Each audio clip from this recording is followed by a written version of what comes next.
happened? When you have units around, what happened? Who is the person that was shot? My mom and my dad. The Menendez Brothers case is one of those rare trials that has stayed in the public's mind for decades. Two wealthy young men, Lyle and Eric Menendez, were accused of brutally murdering their parents in their Beverly Hills mansion in 1989. The facts were horrific. The legal defense, even more shocking, they said it was self-defense.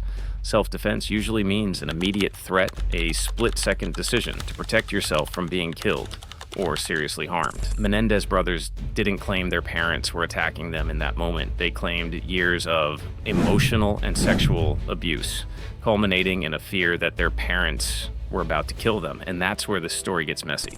The law in most states, including California, doesn't make it easy to justify killing someone unless the threat is truly imminent. Imminent means right now, not next week, not next year. The prosecution said the brothers were lying. This was a calculated, cold-blooded killing motivated by greed. The case wasn't just about two young men pulling triggers. It was about whether years of alleged abuse can warp your mind so much that you see danger everywhere, even when it's not right in front of you. And that's where expert testimony played a huge role. Psychologists testified about something called battered person syndrome, an extension of battered woman syndrome, used in some abuse cases to explain why victims sometimes kill outside of a traditional immediate attack. But this was 1993. Juries back then weren't used to hearing that kind of psychological defense outside of domestic violence cases. And in the Menendez trial, they didn't all buy it. The first trial ended in 2 hung juries, one for each brother.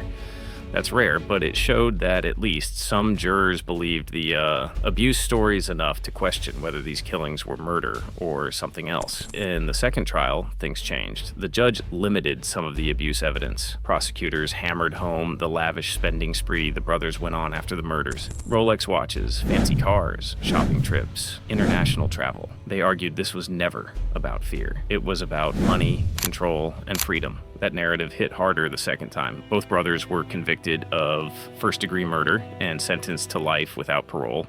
In California, the law requires premeditation for first-degree murder. So if you believe the abuse claims at all, it becomes tricky to also believe they coolly and calmly plotted a double homicide without emotion clouding their judgment. Premeditation doesn't require months of planning. It can be seconds, but it still has to be a decision made with, enough mental clarity to understand what you're doing.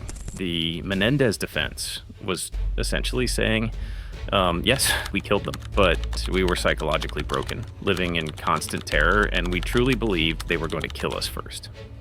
That belief, whether accurate or not, is what the jury had to weigh. In today's legal climate, with more awareness about trauma and abuse, would a jury see it differently?